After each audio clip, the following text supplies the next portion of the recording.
Mizoram kong puin kalpona abikin vaireng te tu sarang in kar kong helai kong pui chiat rei lutuk le thom that muan lutuk na wanga lir thei en kol tu ten high court mewa PIL an thelu nuwa po kan kong pui siam te chuan ama ain in ron lui na nge an kong pui siam te hian tlolam ain tlolo lam apan zol zok ta emoti tura malak na mek awangin ke ngei po muna kan trovea tuna kan thir lai mek hi policy le reng te konin kar tu thaveng National Highway 306 mun ania helai mun hi April sang ni le somni paruka NHIDCL nuaya contractor Z Infratech tena an siam zo mun khania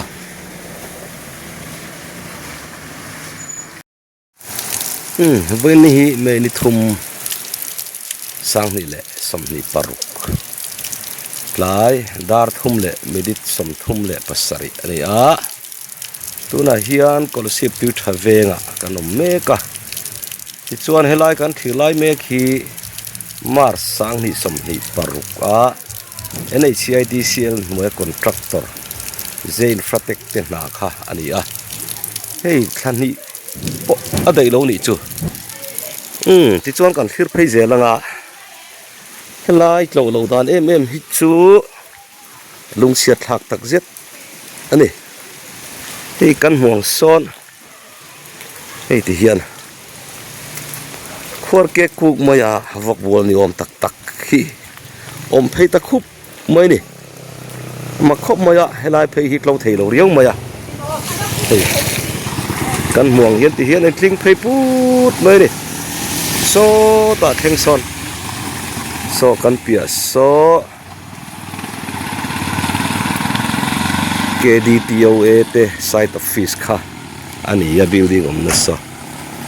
so ti son kan muang son ti hian than yem polium hain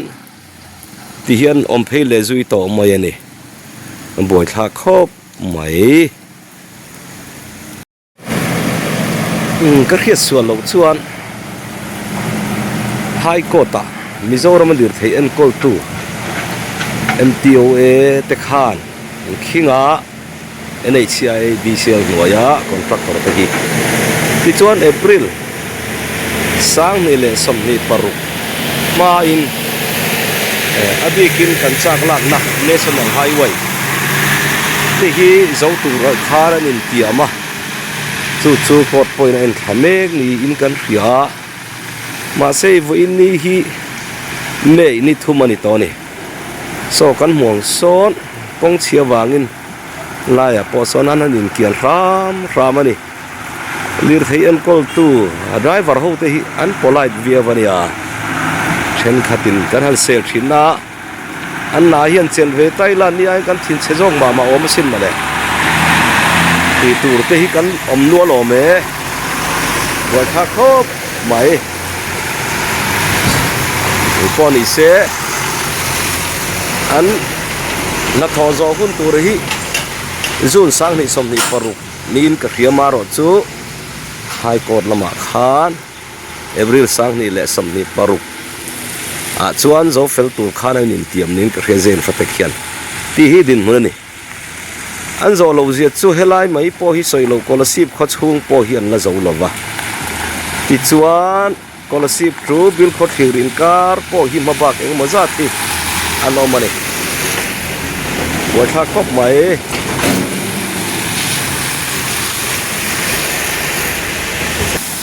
helai kong tlan tlan thin ti chuan kan khiat theina ta na solai so kolasip ti thaveng MZ tui khur pia soina aming put chan po khania chuan lai kong se zual lai hi heta tang hian ai zo lampan hian kan thir ta ka khania an em non le thuakila hi National Highway khani so lai kar tlan po sona dai per chak nai ti chuan helai kong po hi a cherei lutuk kan ti kan phun malai khania mà rồi chú hay alo mam ta ziar zuar ta chú ti ruột le rồi chuan helai em ze ti khru bul vel po hi a tha chuang lem lo a ti la at lo chuang lem lo don ang khop mai e kan muang khuar pot hol le der to maya he piang te om atang hianin akhun taka han maintenance thin ilang chuan kan kong pui te chut lo de bang kum sang ni som ni pali le sang ni som ni panga kolasip le sai rang in kar kan buai na pobul bera chuan akhun taka maintenance lo wang kha ani bera chuan tu na po heng a khuar kan sei fo thin angin khau tiat ani hian repair ila thang ra tiat ti de kher tiat ani te nga kher lo ta ila akong chia thian kan kong te chut lo rei dewin arin om kum hlun tureng ma om lo amaro chu mihring te po kan bor so man na te kan nei inen kol fo ngai thirang bok hian kan kong pui po hian hun taka dam doi pek en kol maintenance siam that ama mo reng ani ti ro hi chu theng hil lo tlang ila a tho me hei heng lai te po hi siam that thar kha chu ani ya ma seng ei ti hi tun din hun le mek chu ani loi si ani hi eng po ni se hi kan tlang au na sa to side drain tha poi mo ma sa kan ti kha an ngai poi mo viaw ani in ring no ma an side drain siam te ro chu hi a that mel viaw maya a cha zong po hi in chiru velzet turin sir po hin tia he tiang ni chozel chuan kan kong te po hi atlo zol tura ngai la chuan nei kan soi fo thin mj tu khur kha ani hian helai hian tui luan kor hi thuk tak mai oma hian so ta tang son ti rong luang kha he ta hian han thir le zaw le deuh hlekil hei heng te po hi Mars April ti vel bor sang ni som ni prokan zo to tho te khan nia he ti hi a kong din mun chu ani mek loi si ani he ti hian kong lai te hian a ti hok hi atling le keng kung to maya a ko le ke kuk to mai ni he ti vel hi ri